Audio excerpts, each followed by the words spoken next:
Hello to you all. Good day. This is Roadway Guru coming at you guys with my first video with the 2022 WRX.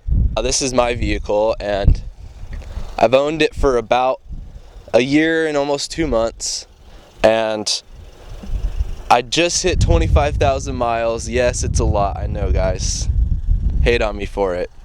But as you can see from the mud, I use the vehicle. So, can't talk shit to me there.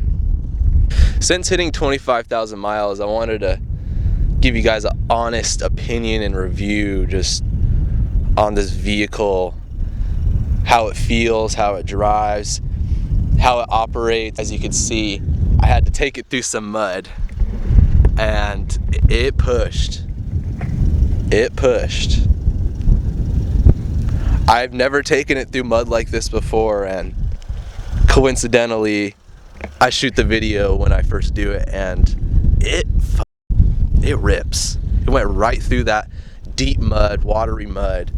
I was honestly surprised, but nonetheless, it is a WRX World Rally experimental vehicle. That's what it is made for. So overall, you know, I bought this vehicle because I just really wanted a manual car that can get around traffic with ease and not be struggling to get where you want to be quickly. And I'm a Honda guy at heart. I really like Hondas. I've owned a Civic 03 coupe, and coming from that to this is just night and day. I still own the Civic and drive it, and it's mainly just a get around car, commuter, when I don't really want to turn this thing on, even though I've already hit 25,000 miles, which is insane for barely over 1 year. But that's why I'm recording this video. I want to come to you guys with just my honest opinions and what it's like owning this thing, how it feels, what I like and what I don't like about it, and everything in between. So let's get into this, guys, and start off with just what I like about the vehicle. This car is the base model WRX, which MSRP'd in 2020 for, I want to say, just below $30,000 at like 29, you know, 600 something or something like that. And in my opinion, I thought this is such a cheap vehicle for what you get. Now, you compare this vehicle to the same era Civic Si, which is, I want to say, $5,000 cheaper, maybe more, maybe less than that, base, you know, MSRP, and you get a whole lot more car for just $5,000 more.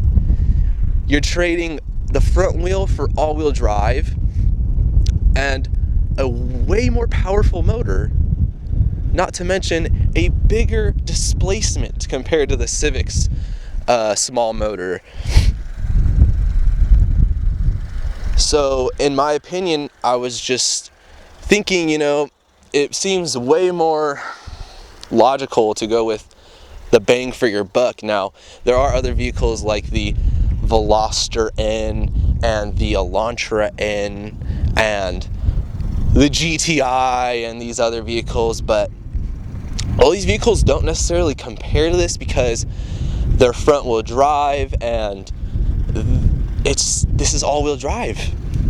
So this vehicle almost isn't, it compares to different cars that are higher than its class sometimes, like all-wheel drive sedans like BMWs, or, you know, Lexus, vehicles that are more sporty and have the all-wheel drive package. but are luxurious too, because this is somewhat luxurious. It's somewhere in the middle. It's not luxurious by any means, but it slightly represents luxury in a very different way.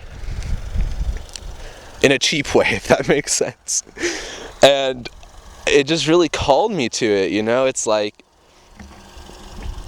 the Elantra, the Hyundai cars, they do have a lot of features and they are really cool cars. The Elantra is 276 horsepower.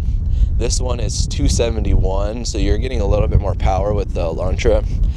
And you're getting a lot more technology in the Elantra as well. But this is, in my opinion, when I think about this car, I think a lot about just a true enthusiast car, in my opinion, for, you know, entry-level enthusiasts that don't have as much money as 50 grand to buy a lot of the really cool sports cars of today, such as the Supra, the Z, you know, all these cars. So I just think it's a very enthusiast-based vehicle. It's very raw in general. You know, of course it has technologies and very modern technologies in it, but it's still very raw for just being a new car. Now, what I don't like about this car, is it the styling? No, actually it's not. The styling is very nice in my opinion. Especially with the black color, the black silica. It's a very nice color when matched to the cladding. So you don't have to paint it as if you got a blue, white, or any of the other color cars where the cladding doesn't match the paint. The black, you don't really have to worry about it. It just has a matte finish to it. So it still sticks out, but it blends. You don't have to worry about it. Because a lot of people do not like the cladding and they'll paint match it, but I don't have a lot of money. As you can tell, this car is completely bone stock. Nothing has been added to this car whatsoever. I have just purely been driving the car as Subaru intended for this car to be driven. And I've really learned the car for what Subaru produced, and it has its flaws. Styling, you guys can hate on it, but I like it. So that was just a joke. Anyways, get on to what I don't like about it. Truly, to be honest,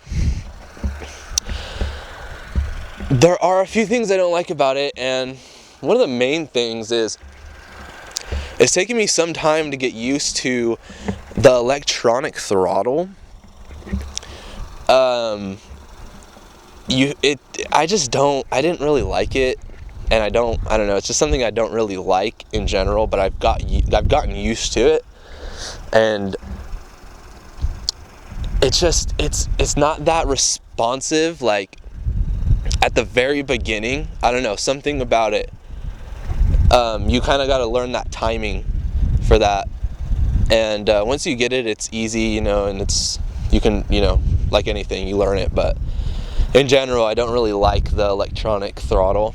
Another thing I don't like is how Subaru put on this grille finish right here on this fog light bezel, even though I don't have the fog lights, which I do need to get. I mean, I really need to get them.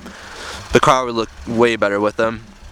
Anyways, I don't like how they put that finish on there. Why couldn't they have just left that solid? Because look, it just doesn't, I don't know, just picture it solid. It would just, you know, I don't know what they were thinking right there. It's kind of weird.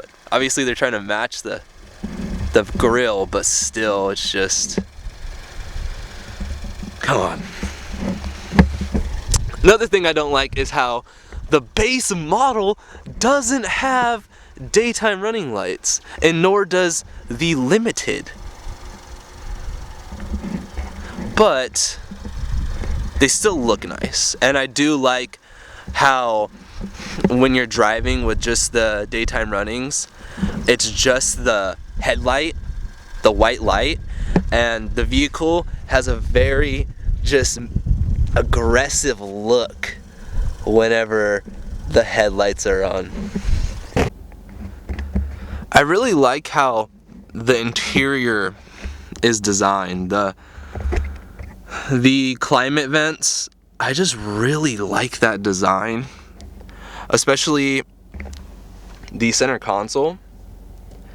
They look like blades and they have a metal finish to them. It has this metal finish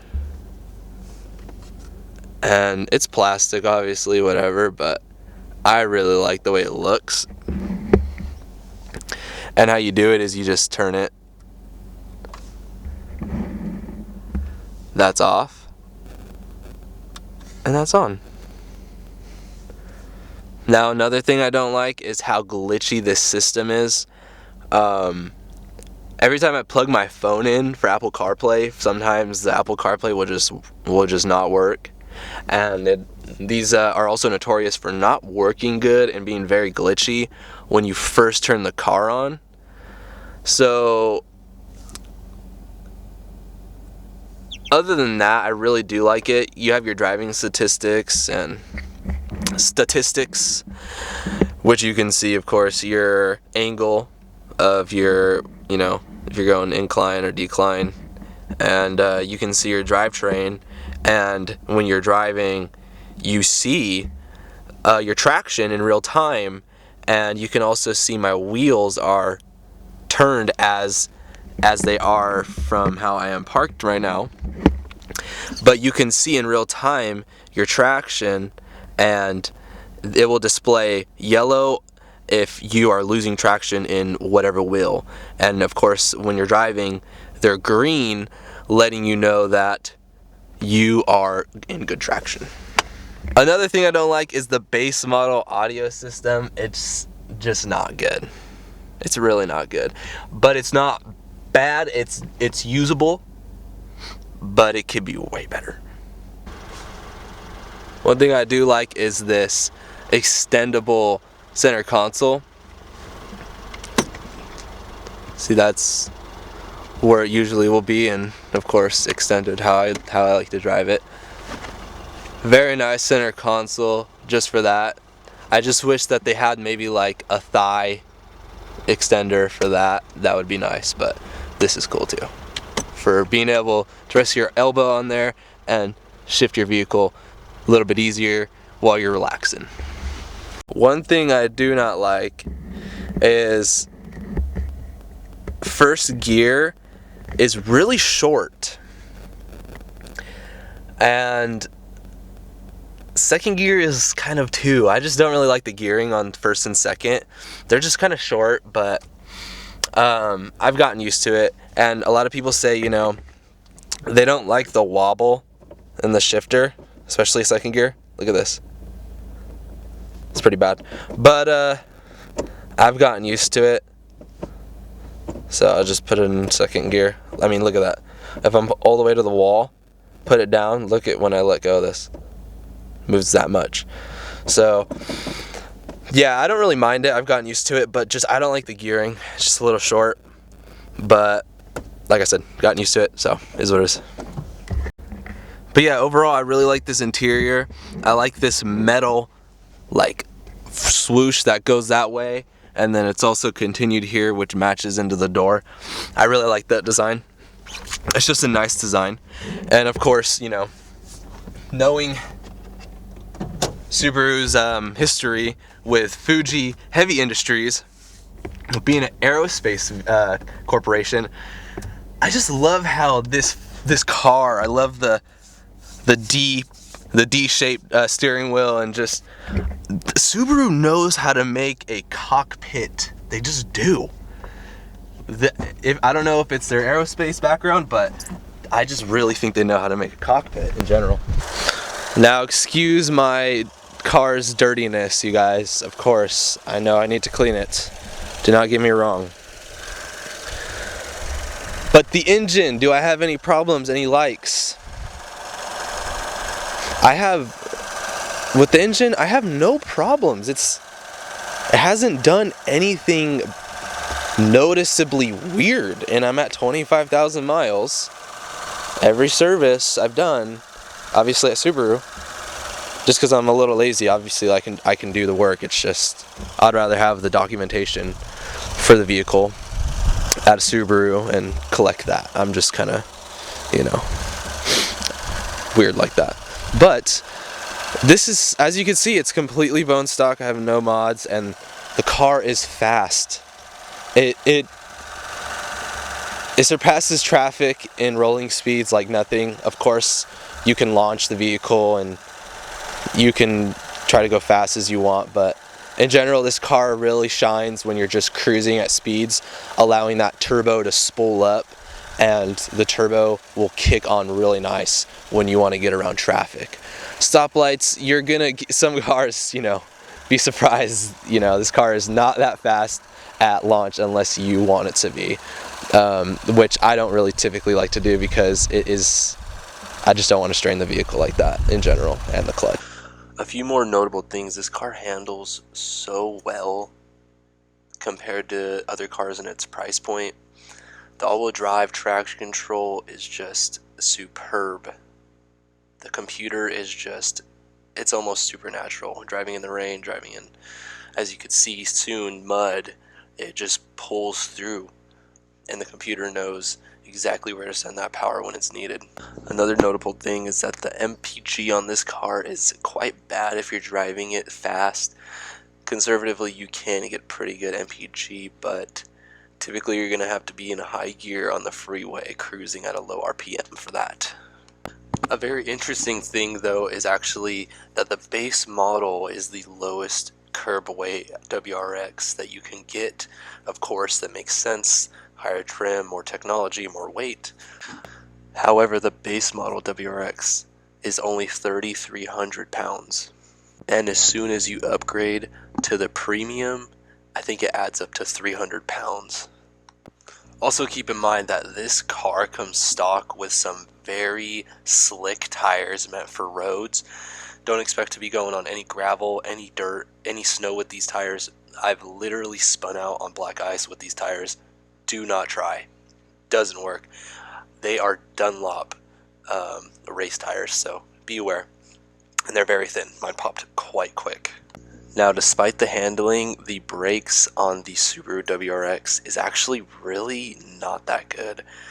The stopping power and the distance is just not good, and you can tell that the brakes for a car like that could be way better than what they give you stock.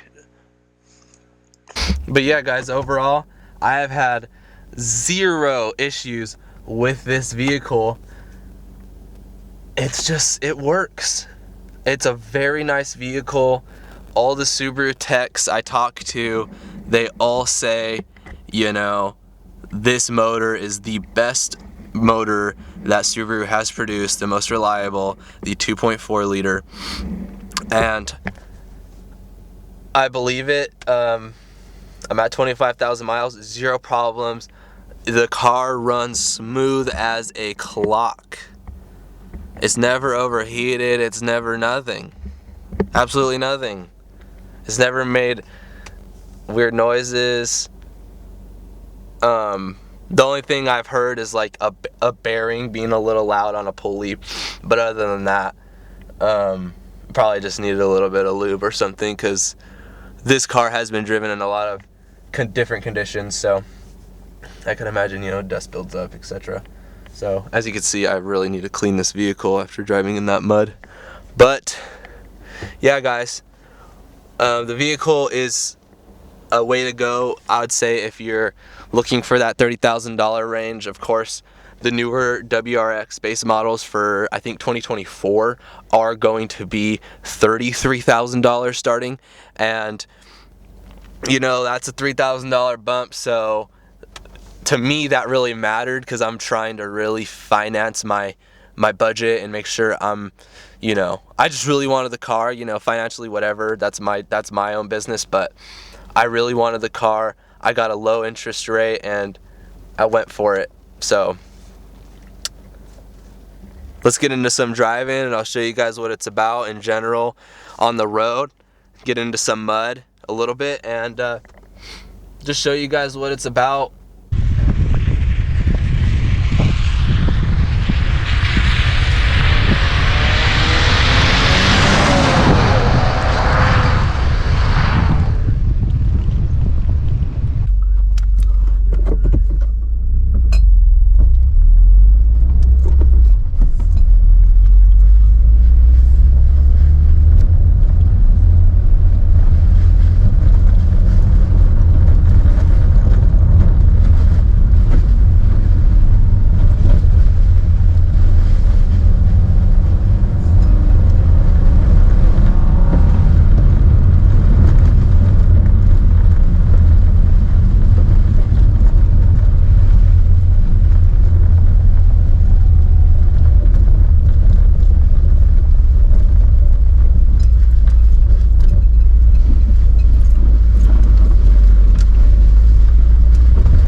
So that'll wrap up today's video. I appreciate you guys tuning in. It means a lot to me. And stay tuned, like I said, I'm gonna have more videos coming out. Not just about Subaru, all kinds of cars. I'm a true car enthusiast. I love all cars, especially quirky cars. Shout out Daddy Doug. And yeah, so stay tuned. I'm gonna be coming out with a lot more content. Just wanted to get to you guys something that I could produce, and 25,000 miles on my car seemed like a really good video to start with. Just a really good review. You know, I've really drove the car, really broke it in, seen what the car is about. So I really think that I'm gonna continue giving you guys some content. I have some ideas, and I hope you guys enjoyed, and you guys have a beautiful day. As you can see, coming out of that rain, this is just luscious. The green, the clouds, everything about it. So thanks for tuning in, guys, and take care.